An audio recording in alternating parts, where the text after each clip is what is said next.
இரக்கத்தோடு கேட்டருளும் எங்கள் அன்பான இயேசுவின் திரு இருதயமே, நீரே எங்கள் சரணம் என்று ஓடி வந்தோம்.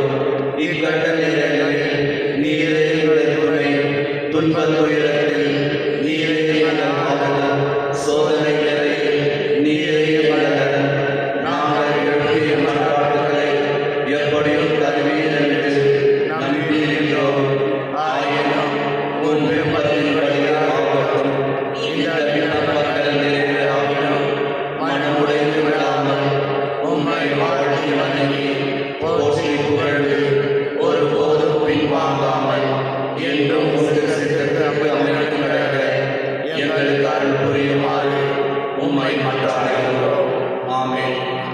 திருப்பலியின் கருத்து. ஓ இயேசுவின் திருப்பலியை நாங்கள் ஒப்புவிடுகிறோம். இந்த அதிவுன்னத திருப்பலி வழியாக தந்தையோடும் தூய ஆவியோடும் ஒன்றாக உம்மை ஆராதிக்கின்றோம். உமக்கு நன்றி கூறுகிறோம். எங்கள் பாவங்களுக்கு பரிகாரமாக இப்பலியில் தந்தை அர்ப்பணித்து என் பணிவான விண்ணப்பங்களை நாங்கள் பெற்று மகிழ அருள் புரியும்.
திருப்பலியின் கருத்துக்கள். இறைவனுக்கு நன்றியாக கேஷ்வின் வருகையில் தனது 24ஆம் ஆண்டு பிறந்த நாளை கொண்டாடும். மேலும் மரிய தேசிய குடும்பம் மற்றும் ஷீலா பேரவை இறைவனிலிருந்து பெற்றடைந்ததற்கு நன்றியாக பெற்றுள்ளார்கள். மேலும் மரித்த தங்கமான மோரிஸ் மற்றும் ராஜேஸ்வரன் கமலா அவர்களின் உரையாடலை வார்த்தைக்காக திருப்பியுள்ளார்கள். ஒன்று சேர்ந்து நம்முடைய விண்ணப்பங்களை கொண்டாடும் திருப்பாதம் வைத்து கொண்டாடும். தந்தையாரின் தூயாவியாரின் பெயராலே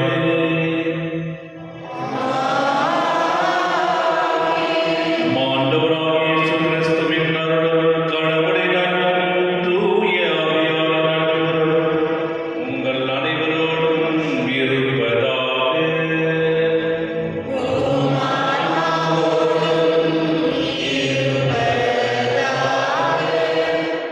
கிறிஸ்துவின் பிரியமான சகோதர சகோதரனே, அதிகாலை பொழுது இருக்கும்படியே ஒன்று கூடி வந்திருக்கின்றோம். தூய தியானத்திற்காக படித்த நாளிலே அவருடைய இதயத்திலிருந்து வருகின்ற பொழிகின்ற இரக்கமும் மற்றும் நம்முடைய குடும்பங்களில் நம்மை நிறைவாக ஆசீர்வதித்து நம்முடைய குடும்பங்களுக்கு தேவையான அனைத்து வரங்களையும் தங்களுடைய இறைவன் காத்து கொண்டிருக்கின்றார். புத்தி திறக்கப்பட்ட விழாவிலிருந்து வடிதோடிய இரத்தம் தன்னுடைய பாவங்களை மன்னித்து அவருடைய இரக்கத்தை பெற்று வாழ இறைவன் அழைக்கின்றார். எனவே நம்முடைய பாவங்களை அவரை மனநோக செய்திருந்தார். அவரிடம் மனமருந்தி மன்னிப்பு கேட்டு திருப்படியாக இறையாசி பெற உறவுடாக மாற திருப்படியில் நம்மை நாம் ஒப்பு கொடுத்து நம்முடைய பாவங்களுக்காக மனமருந்துகின்றார்.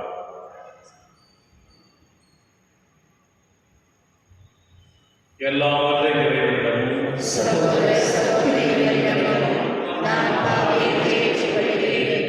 என்னுடைய சிந்தனையால் சொல்லால் செயலால் கடமையில் தவறினால் பாவங்கள் பல செய்தேன். என் பாவமே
மன்றாடுவோம். இறைவா, எங்கள் பாவங்களால் காயமடைந்த திருமணத்தை ஏற்றும் வழியாக உமது அன்பின் அளவற்ற செல்வங்களை எங்களுக்கு இரக்கத்துடன் வாரி வழங்க திருவுளமானி. அதனால் நாங்கள் அவரை பக்தியுடன் வழிபட்டு பாவ கடுவாயின் கடமைகள் வாழ்வு தகுந்த நிறைவேற்றால் உரிமையீரா. உம்மோடு துணியாவியார் நின்று இறைவனாம் என்றென்றும் வாழ்ந்து ஆட்சி செய்தோம் எல்லாம் இயேசு கிறிஸ்து வழியாக உம்மை மன்றாடுகின்றோம்.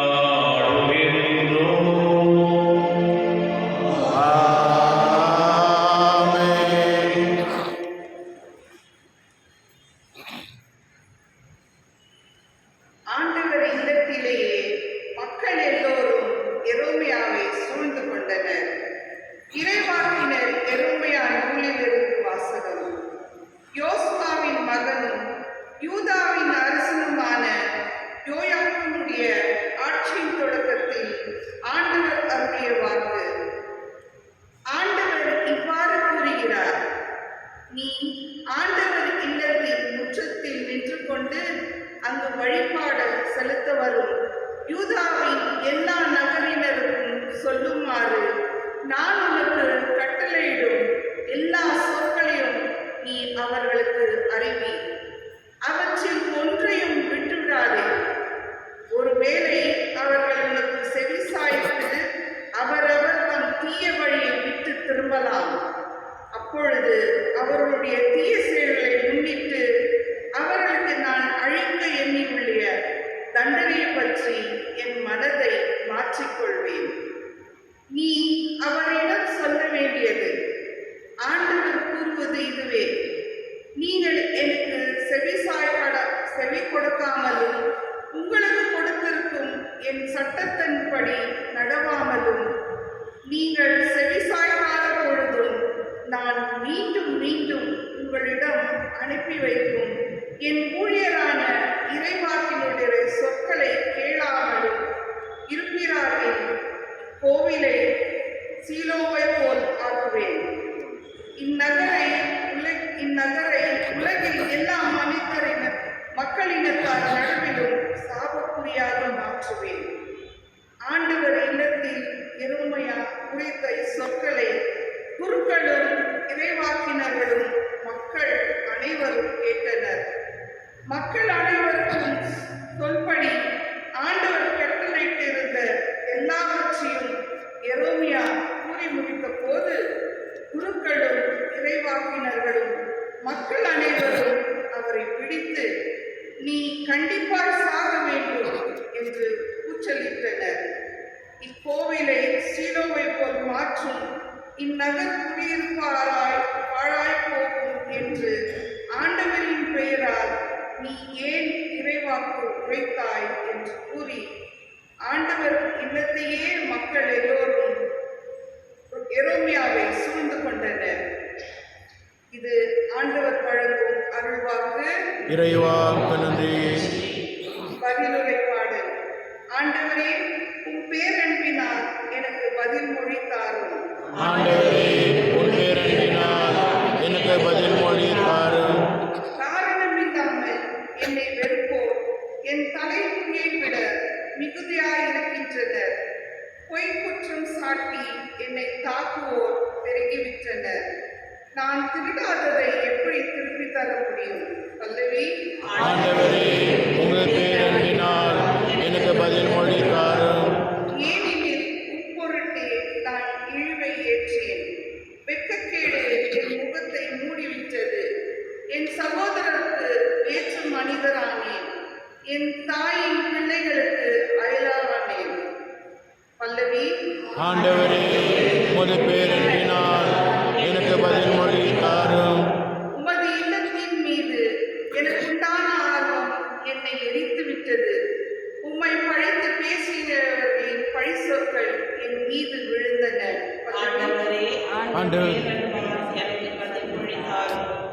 ஆண்டவரே, நான் தக்க காலத்தில் உம்மை நோக்கி விண்ணப்பம் செய்கின்றேன். கடவுளே, உமது பேரன்பின் பெருக்கினால் எனக்கு பதில் மொழி தாரும்.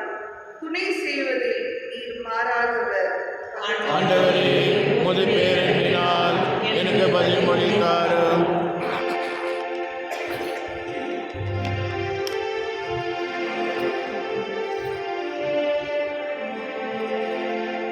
Hallelujah. Hallelujah.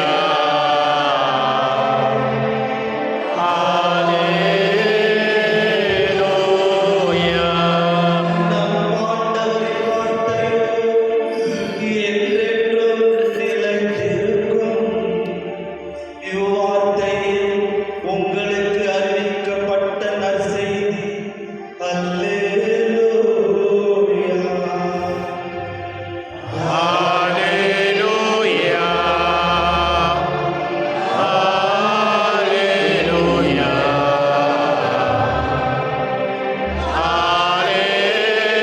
Hallelujah. ஆண்டவர்களோடு இருப்பாராக.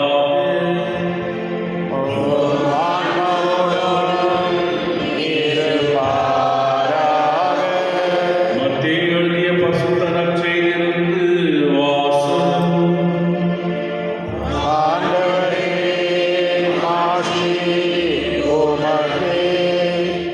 அதிகாரம் 13 இறைவசனங்கள் 54 58 முடிய. அக்காலத்தில் இயேசு தமது சொந்த ஊருக்கு வந்து அங்குள்ள தொழுகை இடத்தில் அவர்களுக்கு கற்பித்தார். அதை கேட்டவர்கள் வியப்பில் ஆழ்ந்தார்கள். அவர்கள் எங்கிருந்து இந்த ஞானம் இவருக்கு வந்தது? எப்படி இந்த வல்ல செயல்களை செய்கிறார்? இவர் தச்சருடைய மகன் அல்லவா? இவருடைய தாய் மரியா என்பவர் தானே? யாக்கோப்பு, யோசேப்பு, சீமோன், யூதா ஆகியோருடைய சகோதரர் அல்லவா? இவர் சகோதரிகள் எல்லாரும் நம்மோடு இருக்கிறார்கள் அல்லவா? பின் இவருக்கு இவையெல்லாம் எங்கிருந்து வந்தன என்றார். இவ்வாறு அவரை ஏற்றுக்கொள்ள அவர்கள் தயங்கினார்கள். இயேசு அவரிடம் தாம் சொந்த ஊரிலும் வீட்டிலும் தவிர மற்றெங்கும் இறைவாக்கின் மதிப்பு பெறுவேன் என்றார். அவர்களுக்கு நம்பிக்கை இல்லாததால் அவர் அங்கு பல வல்ல செயல்களை செய்ய முடியவில்லை. இது கிறிஸ்துவுடன் வாழ்வதும் நற்செய்தி. கிறிஸ்துவே உமக்கு புகழ்.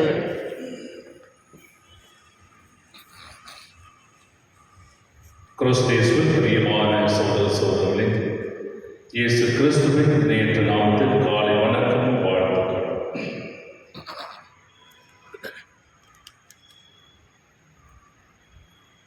மனிதனுடைய வாழ்க்கையிலே இறைவனுடைய இரக்கத்தினால் பல்வேறு சந்தர்ப்பங்களை கொடுத்துக் கொண்டே இருக்கின்றார்.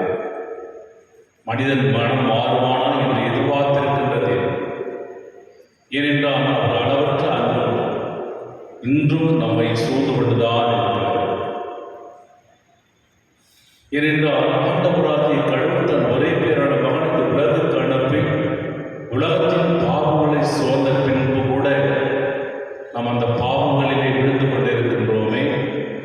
மீண்டும் ஆண்டவராகிய இயேசு கிறிஸ்து அதே சிலுவை சுமப்பாரா? சுமக்க மாட்டார். சிலுவையில் அறையப்படுவாரா? அறையப்பட மாட்டார். கல்வாரியிலே ரத்தத்தை சிந்தி இறப்பாரா? இறக்க மாட்டார். அதனால்தான் இன்றும் கூட மனம் திரும்பி வாருங்கள் என்று இரு கரங்களை நீட்டி அழைத்துக் கொண்டே இருக்கிறார் ஆண்டவராக.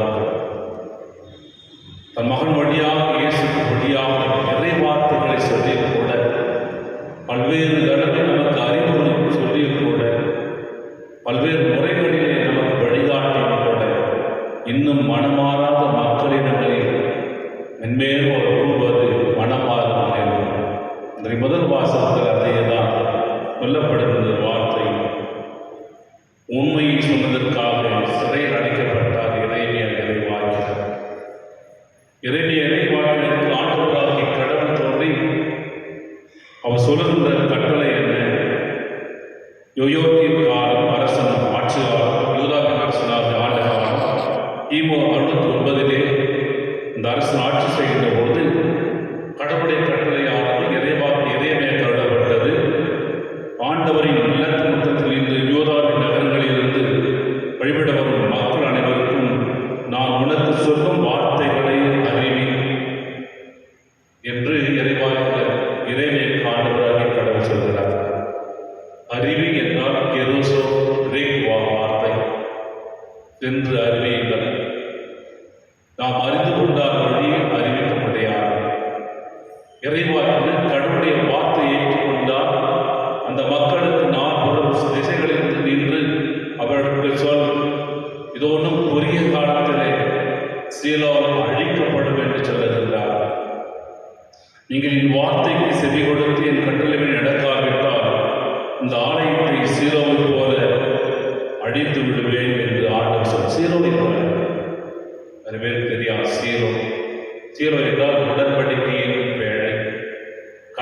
கூடாரம் என்று சொல்வார். 300 வருடங்களாக இஸ்ராயேல் மக்கள் வழிபட்ட அந்த இடம் புனிதமான இடம். அந்த இடத்தை பெலிஸ்தியர்கள் ஆண்ட காலத்தில் பெலிஸ்தியர்கள் அழித்து விட்டார்கள். அதுபோல இன்றும் கூட உங்கள் இதயத்தை அழித்து விடுவேன் என்று ஆண்டவர் நமக்கு எச்சரிக்கை விடுகிறார். 1 சாமுவேல் 4ஆம் அதிகாரம் 1 வசனத்திலும் நீதித்தலைவர்கள் 18ஆம் அதிகாரம் 1 வசனம் சொல்லப்படுகிற வார்த்தை, சீலோ அழிவது போல இந்த ஆலயம் அழிந்து போகும். அப்படி என்றால் மனமாற வீட்டில் இந்த ஆலயமான எருசலேம் கோவிலை சீலோவை போல அழித்து போடுவேன் என்று ஆண்டவராகிய கடவுள் சொல்கிறார். அப்பொழுது இஸ்ராயேல் மக்கள் என்ன நினைத்தார்கள்? இதோ இந்த கடவுள், இந்த கோவில் தான் எங்களுக்கு ஒரு பாதுகாப்பு, இந்த கோவில் தான் எங்களுக்கு ஒரு அடைக்கலமாக இருக்கின்றது என்று நினைத்திருந்த அவர்கள் ஆண்டவராகிய கடல் வார்த்தையிலே அவர் சொல்லுகின்ற பொழுது எருசலேமை அழித்து போடுவேன் என்று சொல்லுகின்ற பொழுது, சீலோவை அழித்து விட சொல்லுகின்ற பொழுது அவர்கள் தங்குகின்ற, அவர்கள் நம்பிக்கை கொள்கின்ற இடம் அற்றுப்போகும் என்று சொல்கின்ற அளவுக்கு இறைவன் அவர்களை மனமாற அழைக்கின்றார். அப்போ மக்கள் கோபப்பட்டார்கள். யார்? எரேமியா மீது கோபப்பட்டார். ஏனென்றால் என்னுடைய வார்த்தை நீ எப்படி அழிக்க முடியும், எப்படி இந்த வார்த்தை சொல்ல முடியும் என்று எண்ணப்பட்டார். அவரை சூழ்ந்து கொண்டு அவரை கொள்ள நினைத்தார். ஆனால் எரேமியாவை ஆண்டவராகிய கடவுள் காப்பாற்றி விட்டார். இத்தனை முறை ஆண்டவராகிய கடவுள் அவர்களுக்கு இஸ்ராயேல் மக்கள் சொல்லை கூட பல்வேறு வகைகளிலே அவர்களுக்கு பராமரிப்பை கொடுத்து கூட பல வழிகளிலே திருத்தியும் கூட அவர்கள் காது கேளாவிடாமல் பழைய தெய்வங்களை வழங்கிக் கொண்டேதான் இருக்கிறார். இன்றைய காலகட்டத்தில் கூட ஆண்டவர் இயேசுவை விட்டு விலகி போய் உலகத்தின் மாய கவர்ச்சிகளுக்கு தன்னுடைய இதயத்தை அடிபடித்து போகின்ற மக்களாக வாழ்வார். இன்று கொண்டு ஆண்டவராகிய கடவுள் நமக்கு இயேசு சொல்வதென்ன? இதோ சந்தர்ப்பம் காலம் நெருங்கி வந்து விட்டது, இறையாட்சி நெருங்கி வந்து விட்டது, மனமாறி நற்செய்தியை நம்புங்கள். ஆண்டுடைய வார்த்தையை கேட்டு மனமாறுகளில் ஆண்டவராக சொல்லுகின்ற பொழுது அன்று தொழுகை கூடத்திலே ஆண்டவராக இயேசு கிறிஸ்து நற்செய்தி வாசகத்தில் நாசரேத்துக்கு வருகிறார். சொந்த ஊரான நாசரேத்.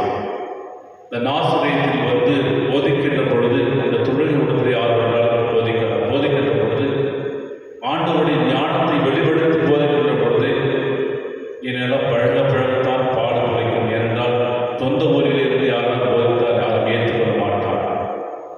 ஏனென்றால் பழக்கம் நம்பிக்கையை கொடுக்கிறது என்று சொல்வார்கள்.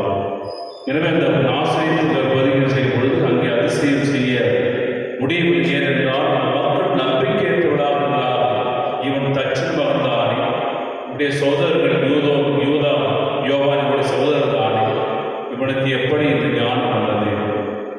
நம்மிடம் பழகுகளை கூட ஒரு காலத்தில் நல்ல மதிப்பு கொடுப்பாங்க, பிறகு ஏன் சார் என்பாங்க, ஏன்பா என்பாங்க, ஏண்டா என்பாங்க. இப்படி படிப்படியாக தரம் குறைந்து போவதை பார்க்கிறோம். அதே போலதான் சொந்த ஊரிலே ஒரு இறைவாக்கினர் வந்து இறைவார்த்தை சொல்லுகின்ற பொழுது இவன் நான் கண்டு வளர்ந்தவன் தானே, இன்னைக்கு எப்படி ஞானம் வரும், இவருடைய பேச்சு எப்படி கேட்பது என்ற ஒரு அசட்டுத்தனமான ஒரு மனநிலை கொண்டவர்களாக இவன் மாறுகிறார். அதனால்தான் ஆண்டவர் இயேசு 3 பிரச்சனைகளை இவர் சந்திக்கிறார். 1, இவர் தச்சன் மகன் அல்லவா, பழக்கம் மற்றும் கடவுள் நம்முடைய வீட்டிலும் நாம் கூட இப்படி பழக்கத்தை வைத்துக் கொள்வோம். நம் வீட்டிலே படம் வைத்திருக்கின்றோம், நம் வீட்டில் கடவுளை அறிந்து வைத்திருக்கின்றோம், குடும்பத்தில் இருக்கிறார் என்று நாம் நம்பிக்கை வைத்தாலும் பழகி போனதால் நாம் அவரை கண்டுகொள்வது கிடையாது. ஒரு இந்தியாவில் சொல்லுவோம், நாம் வைத்திருந்தோம், வீட்டில் வச்சிருந்தா இந்த இடம் போய் தொட்டு புத்து கொடுப்போம் கிடையாது. அப்படியே தான் ஊசி படித்து எல்லாமே அப்படிதான். ஏனென்றால் பழகி போக ஆண்டவர் என்று அப்படி பார்த்து அந்த பக்தி விசுவாசம் தொடர்ந்து கொண்டே போகுது. 2வது, இவருக்கு எப்படி இந்த ஞானம் வந்தது என்று சொல்கின்ற பொழுது இயேசுவின் ஞானத்தை பாராட்டுகிறது. ஏனென்றால் சொந்த ஊரிலே பிறந்தவர், நம்முடைய குடும்பத்திலே ஒரு நல்ல படிப்பவர், நல்ல திறமைசாலி இருந்தால் கூட நாம் என்ன செய்வோம், அவனை என்கரேஜ் பண்ணி அவனை முயற்சி நல்ல பண்ணுறான்னு சொல்லுவது கிடையாது. இவன் தானே இப்படி இருப்பான், நாளைக்கு இப்படியோ போவான் என்று அசட்டத்தனை செய்வது நம்முடைய வழக்கமாகும். 3, அதே போல ஏற்றுக்கொள்ள தயங்கினார்.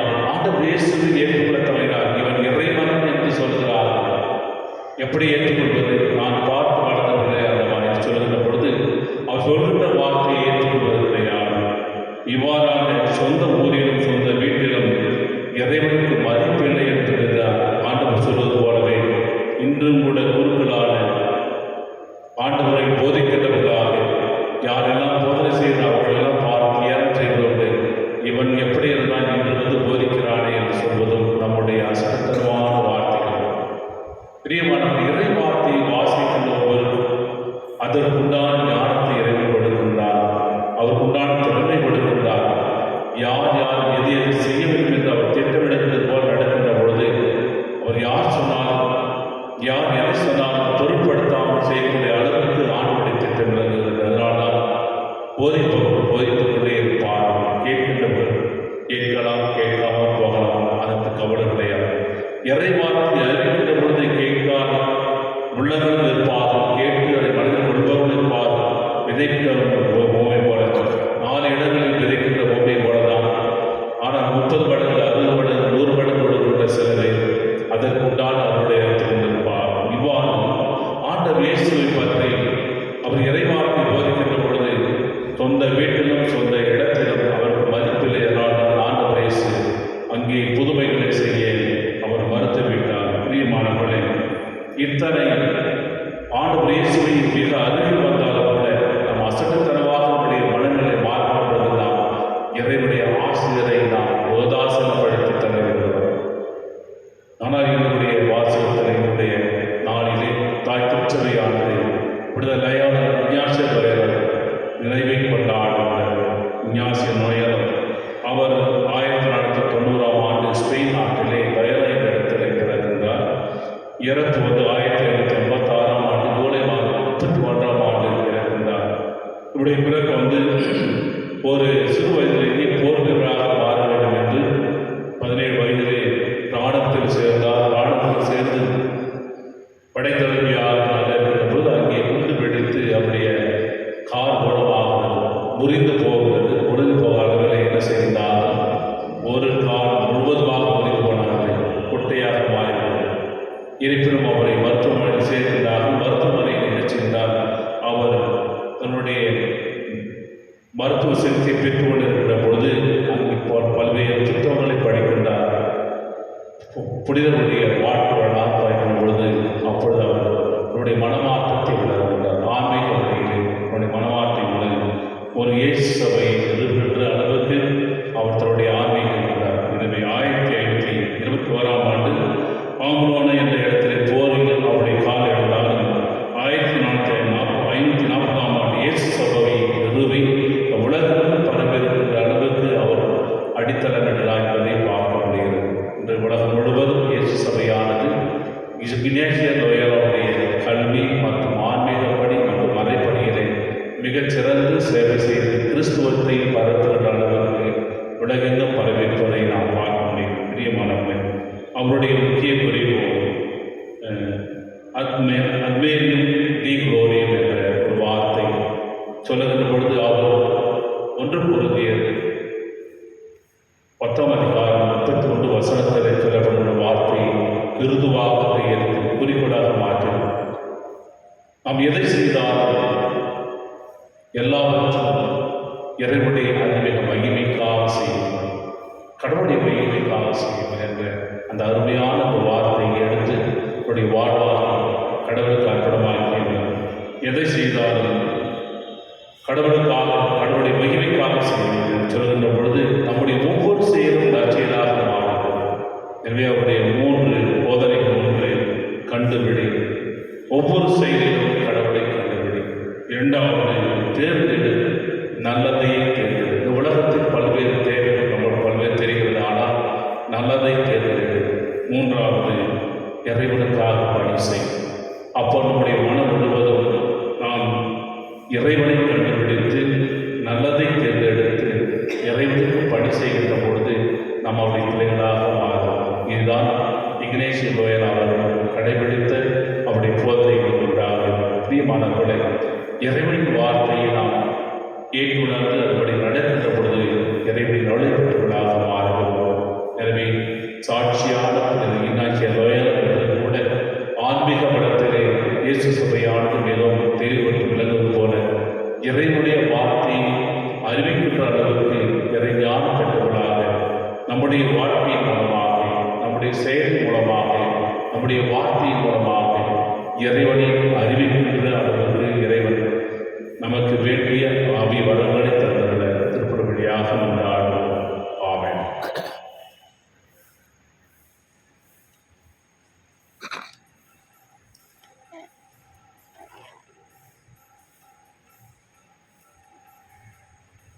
விசுவாசிகள் கொண்டாட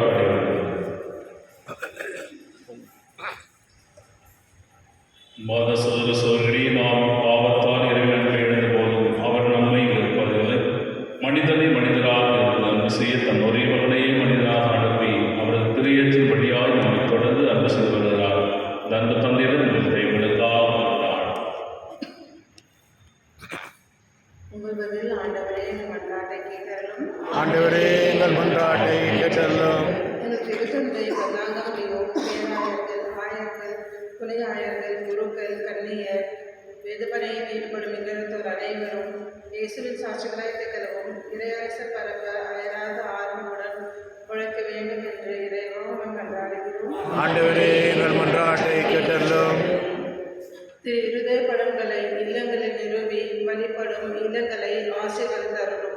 அந்த இல்லங்களில் வசிப்போர் இயேசுவின் திரு இருதயத்தின் சிறப்பான ஆசை பெற்று துயரமென்று விசுவாசம், ஜபம், தன்னலமற்ற அன்பு ஆகியவகையில் தலை சிறந்த எடுத்துக்காட்டுகளாய் விளங்க வேண்டும் என்று இறைவன் மன்றாடுகிறோம்.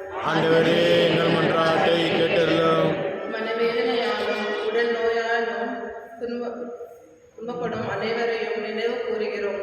இயேசுவின் திரு இருதயம் அவர்களுக்கு ஆறுதலாய் இருக்கவும் விரைவில் குணம் பெற்று மகிழ்வோட வாழ வழியாக இறங்கவும் வேண்டும் என்று இறைவன் மன்றாடுகிறோம். ஆண்டவரே எங்கள் மன்றாட்டை கேட்டருளும். இந்த நவநாள் திருப்பலியில் பங்கு பெறும் எங்கள் அனைவர் மீது உமது ஆசையை பொழிந்தருளும். எங்களது கருத்துக்களை நிறைவேறவும் திரு இதயத்தின் அன்பை பெற்று உமது கருவியாக மாற வேண்டும் என்று இறைவா மன்றாடுகிறோம். ஆண்டவரே எங்கள் மன்றாட்டை கேட்டருளும். நமது தனிப்பட்ட கருத்துக்களுக்காக வேண்டுவோம். எல்லா தூய தந்தையை நீதியுள்ள உள்ளத்தோடும் தூய சிந்தனையோடும் நல்மனதோடும் முன்னல் கணிவரை ஆசிரியுள்ளோம். ஆனால் வலுக்குறைந்தவர்களாகிய நாம் சோதனைகள் அடைகளில் பெற்று பாவத்தில் விழுந்து முத்துமானி இதயத்தை புண்படுத்தி இருக்கின்றோம். உமது பேரன்பினால் எங்களை மன்னித்து திருமுன் நாங்கள் எழுப்பி மன்றாடுகளை கனிவுடன் செவி சாய்க்க வேண்டும். இந்த மணியை சிறுபடியாக மன்றாடுகின்றோம். ஆமென்.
நன்மைக்காகவும் புனித திராவியானத்தின் நலனுக்காகவும் உமது கையிலிருந்து வெளியேற்றுக் கொள்வாராக.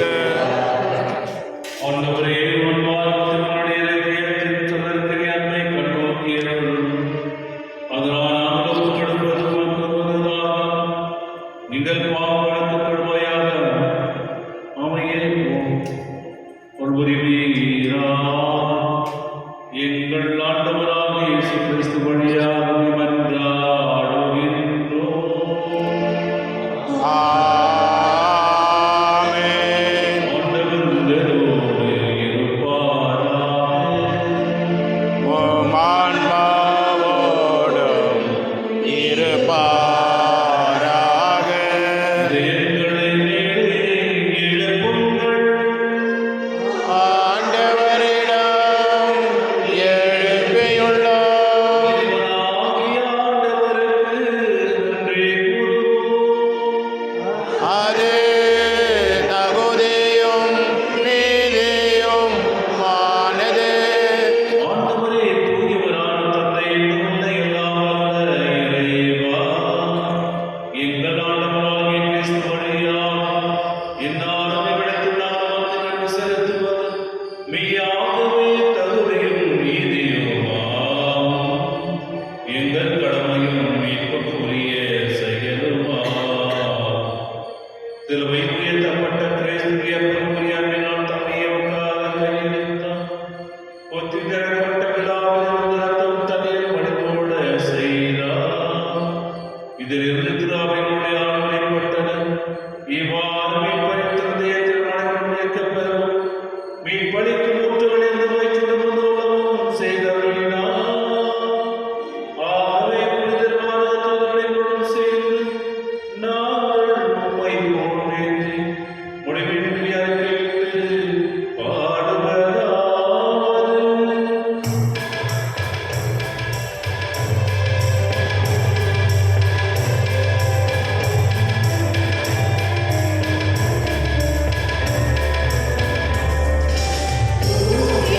தூயவர் தூயவர் வான்படைகளின் கடவுளம் ஆண்டவர். விண்ணகமும் மண்ணகமும் உமது மாட்சியால் நிறைந்துள்ளன. உன்னதங்களிலே ஓசானா. உன்னதங்களிலே ஓசானா. ஆண்டவர் பெயரால் வருகின்றவர் ஆசி பெற்றவர். உன்னதங்களிலே ஓசானா. உன்னதங்களிலே ஓசானா. ஓசானா. ஓசானா. ஓசானா.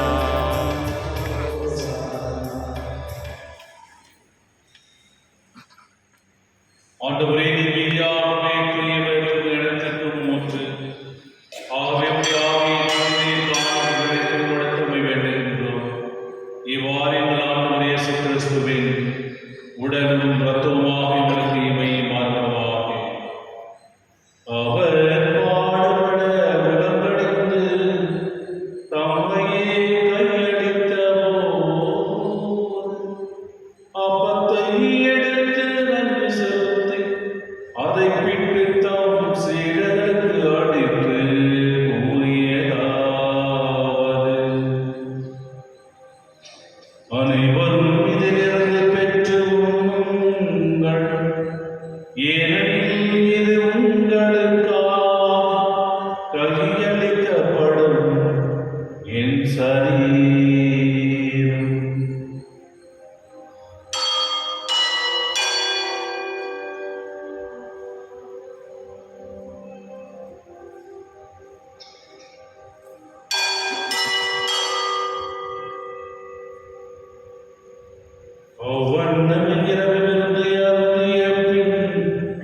கிண்ணத்தையும் எடுத்து நீர் உமக்கு நன்றி கூறி தம் சீடருக்கு அளித்து அவர் கூறியதாவது: அனைவரும் இதிலிருந்து பெற்று பாருங்கள்.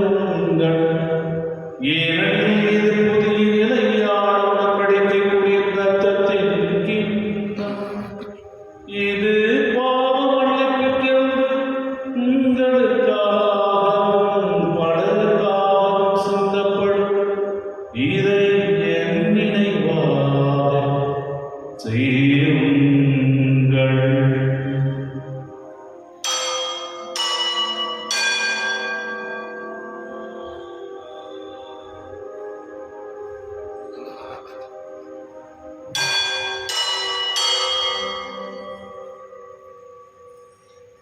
நம்பிக்கையின் மறைபொருள். ஆண்டவரே, நீர் வருவளவும் உமது இறப்பினை அறிக்கையிடுகின்றோம். உமது உயிர்ப்பினையும்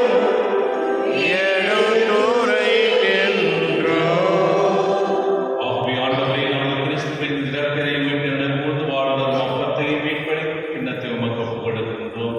உம் திருமணனுக்கு ஊழியமுறை தவறுகளை ஏற்றுக்கொண்டு எனக்கு நன்றி செலுத்துகின்றோம். மேலும் கிறிஸ்துவின் உடலிலும் இரத்தத்திலும் பங்குடும் எங்களை தூயாவியார் முன்பு சேர்க்க வேண்டும் என உம்மை தாழ்வுடன் கொண்டாடுகின்றோம். ஆண்டவரே, உலகெங்கும் பரவிருக்கும் திராவை என்ற புனிதரிடம் எங்கள் திருத்தந்தை லியோ, எங்கள் பேராய பீட்டர் மற்றும் துணையாயர் எல்லா திருநிலையினர் ஆகியவர்களோடும் திரு அவை அன்பில் நிறைவேற செய்தருளும். இவரிடமிருந்து அழைத்துக் கொண்டு தங்கமான், மோரேஸ், ராஜேஸ்வரன், கமலா, ராபின் எனும் அடியார்கள் இணைந்திருந்தருளும். திருமகனோடு அவரை நிரப்பில் வைக்கப்பட்ட இவர்கள் உயிர்ப்பிலும் அவரைப் போல இருக்கச் செய்தார்கள். வேறு உயிர்த்தை எதிரோடு தூய்தோடும் எங்கள் சகோதர சகோதரிகளையும் இறந்தோர் அனைவரையும் இரக்கத்தோடு நினைப்போரும் திருமுக ஒளியும் ஏற்றலும். எங்கள் அனைவர் மீதும் இரக்கமாயும் கடவுளின் கணித்தாயிரம் புனித மரியாதை கணவரான புனித யோசேப்பு, புனித திரு தூதர்கள், இவ்வுலகில் பிரதமராய்ந்த விஞ்ஞாய்ச்சர் தயாரோ மற்றும் ஆகிய புனித அனைவருடனும் நான் நிலைவாழ் தகுதி பெற்று முதல் இயேசு கிறிஸ்து வழியாக உம்மை போன்றே நலமும் வந்தார்.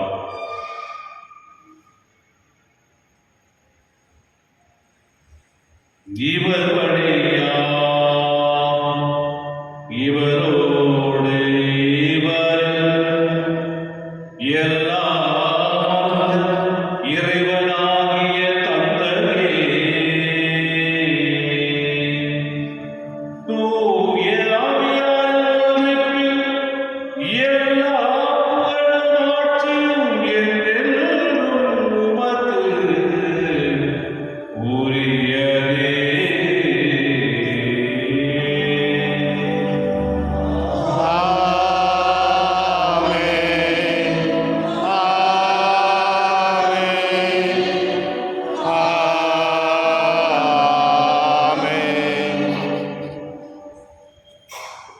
மீட்பறிப்பட்டுள்ள பிறப்பிக்கப்பட்டு இறைவனையால் பயிற்சி பெற்று நாம் அனைவரும் துணிந்து சொல்வோம். எங்கள் தந்தையே, உமது பெயர் தூயதென போற்று பெறுக. உமது ஆட்சி வருக. உமது திருவள்ளம் விண்ணுலகில் நிறைவேறுவது போல மண்ணுலகிலும் நிறைவேறுக. எங்கள் அன்றாட உணவை இன்று எங்களுக்கு தாரும்.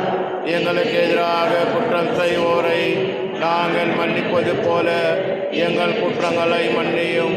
எங்களை சோதனைக்குட்படுத்தாதையும் தீமையிலிருந்து எங்களை விடுவித்தள்ளும். ஆண்டவரே, தீமை அனைத்திலிருந்து எங்களை விடுவித்து எங்கள் வாழ்நாளில் அமைதியை கனிவுடன் நம்மை உண்டாடுகின்றோம்.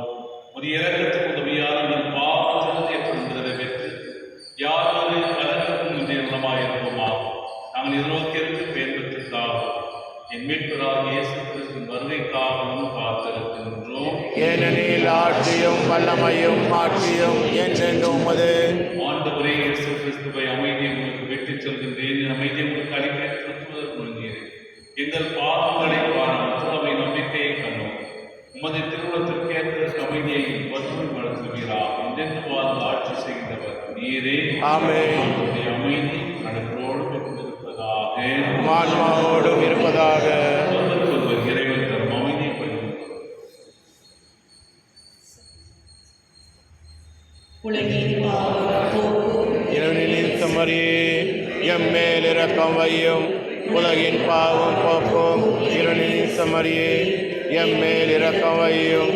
உலகின் பாவம் போக்கும் இறைவனின் சமரியே, எமக்கு அமைதியருளும்.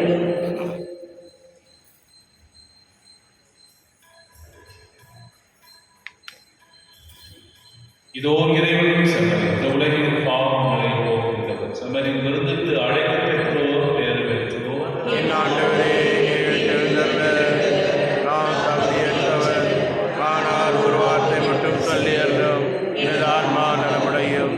கிறிஸ்துவின் தொடரும் திறத்தும் நம்மரின் காத்து நிலைவாழ் வழிபடாதே. ஆமென்.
மன்றாடுவோம்.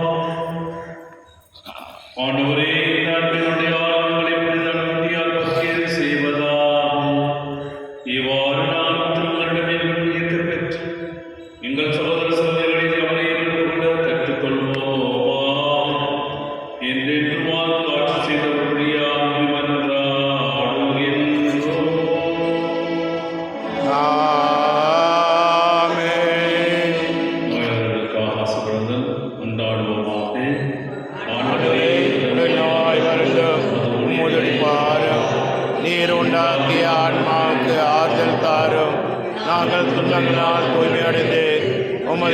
இரக்கத்தினால் விரைவில் குணப்படிபடி எங்கள் ஆண்டவராகிய இயேசு கிறிஸ்துவின் பெயரால் ஆமென். ஆண்டவர்களோடு இருப்பாராக. ஓம் ஆன்மாவோடும் இருப்பாராக. இரவின் ஆசீர்வாதத்தை வழங்குவோம். ஆண்டவராகிய இயேசு கிறிஸ்து உங்களை பாதுகாக்கும் உங்கள் நடுவில், உங்களை காப்பாற்றும் உங்களுக்கு உள்ளும், உங்களுக்கு வழிகாட்டும் உங்களுக்கு மண்ணும், உங்களுக்கு காவலாயிருக்க உங்களுக்கு பெண்ணும், உங்களை ஆசீர்வதிக்க உங்கள் மேலும் நிற்பாராக. ஆமென்.